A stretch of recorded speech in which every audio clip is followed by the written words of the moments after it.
একটা কিতাব আছে নাম তারিখে দিমাশক, এই কিতাবের 100 নাম্বার পৃষ্ঠা। আবু উমামা রাদিয়াল্লাহু তাআলা আনহু বলেন, নবীজি এক ব্যক্তিকে শিক্ষা দিলেন যে প্রশান্ত হৃদয় কিভাবে অর্জন করবা, এই দোয়া শিখাইয়া দিছে। তো দোয়াটা আমাদের শিখা দরকার আসেনি?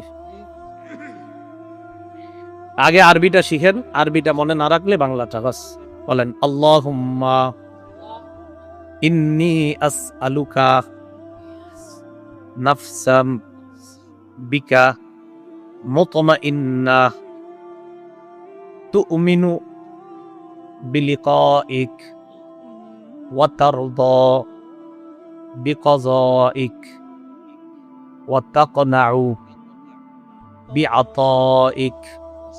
বাংলাটা শুনেন। আল্লাহরে বলবেন কি, আল্লাহ আমি আপনার কাছে এমন নফস চাই, যেই নফস, যেই হৃদয় আপনার প্রতি প্রশান্ত থাকবে। এর মানে যেই হৃদয় আপনার জিকিরের মাধ্যমে প্রশান্ত হয়, এমন হৃদয় চাই আপনার কাছে।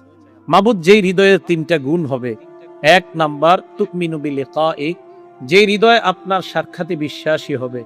2 নাম্বার তারদা বিকাযাইক, আপনার ফয়সালা সন্তুষ্ট চিত্তে মেনে নিবে।